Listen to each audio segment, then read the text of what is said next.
태풍 흰남노가 제주를 지나면서 곳곳에서는 강풍과 폭우 피해가 잇따르고 있다고 합니다. 네, 시청자분들이 각지에서 제보 영상 보내주고 계신데요. 취재 기자와 함께 살펴보면서 얘기 나눠보겠습니다. 조수현 기자 나와 있습니다. 어서 오세요. 안녕하세요. 안녕하세요. 네.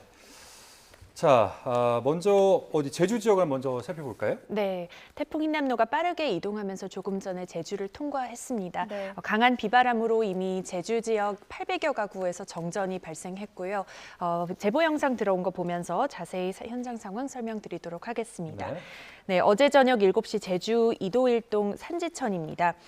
산지천은 하천 폭이 좁아서요. 범람 위기가 높고 그래서 제주시가 주의 깊게 보고 있는 곳입니다. 네. 제보자는 평소에는 물이 거의 흐르지 않던 곳인데 수위가 상승했다, 점점 불어나고 있다 이렇게 설명했습니다. 무서운 속도로 물이 흘러내리는 모습을 영상으로 볼 수가 있습니다. 자, 다음 영상 보시겠습니다. 제주 서귀포시 안덕면 사계리 사계해안 파도 영상인데요. 파도가 굉장히 강해 보이네요. 네, 그렇죠. 여기는 이제 유명 관광지입니다. 이 사계해안에 진입 금지를 알리는 노란띠가 둘러져 있는데 관광객들의 해변 입장이 막힌 모습입니다. 네. 원래는 모래사장이 있던 곳인데요. 이렇게까지 물이 차오른 적이 없다고 합니다. 원래 저런 모습이 아니었군요. 네, 그렇습니다. 제보자가 차 안에서 영상을 촬영하고 있는 중이었는데 차가 흔들릴 정도로 바람이 불었다고 합니다. 네, 다음 영상 보시겠습니다. 역시 제주 서귀포시입니다. 카페인데요. 네, 다음 영상으로. 네.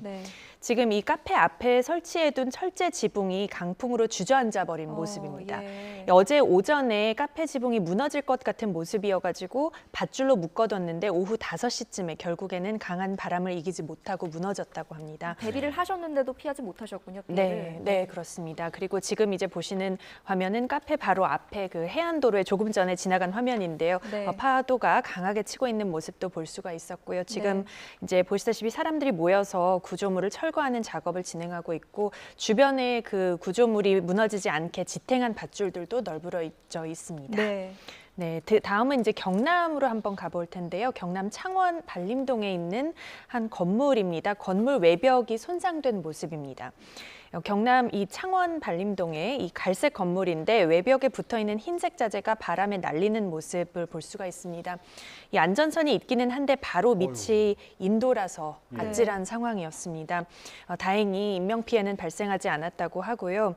붙어있는 자재 가운데 일부가 이미 뜯겨나가서 도로에 흩어져 있었고 소방과 경찰이 출동을 해서 조치를 했습니다. 네, 수도권은 직접적인 영향은 받지 않더라도 적지 않은 비가 오늘 하루 종일 내렸는데 곳곳에서 비 피해가 잇따랐다고요? 네, 맞습니다. 수도권이 간접 영향권에 들면서 어제 많은 비가 내렸죠.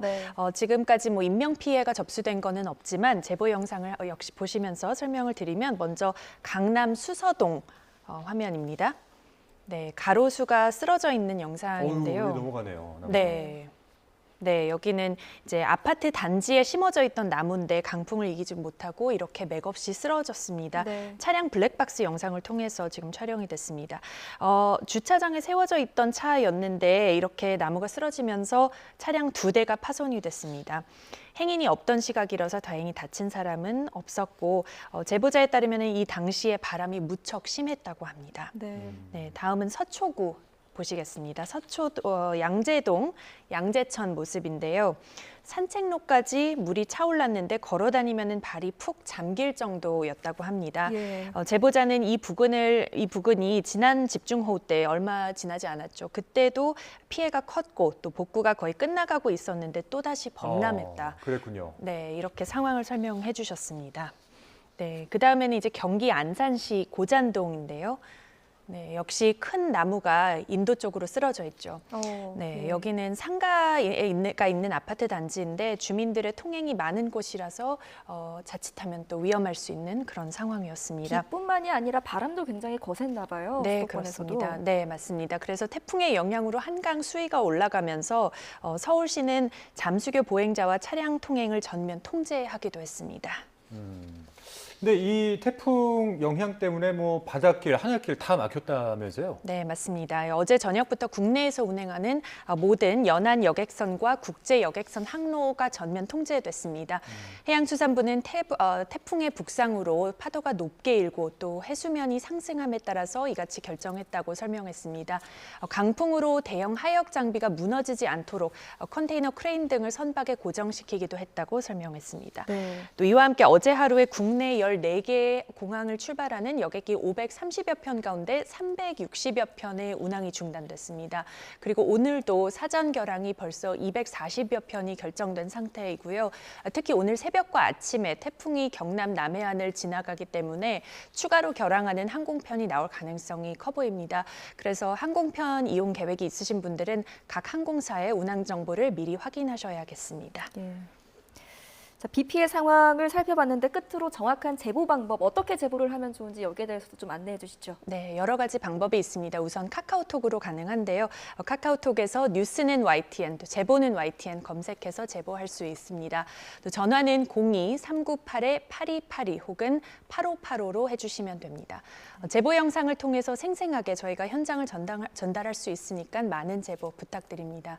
다만 영상을 찍으실 때는 무엇보다 안전에 꼭 유의해 주시기 바라겠습니다. 네. 뭐 아까 영상에서도 보셨지만은 뭐 철제 지붕이 무너지고 나무가 쓰러지면서 정말 안전한 곳이 별로 없다 이런 생각이 들었습니다. 여러분들 영상 찍으실 때는 제보 영상 찍으실 때는 꼭 안전에 유의하시기를 먼저 부탁을 드리겠습니다. 자, 지금까지 조수영 기자와 피해 상황, 제보 영상들 살펴봤습니다. 오늘 말씀 고맙습니다.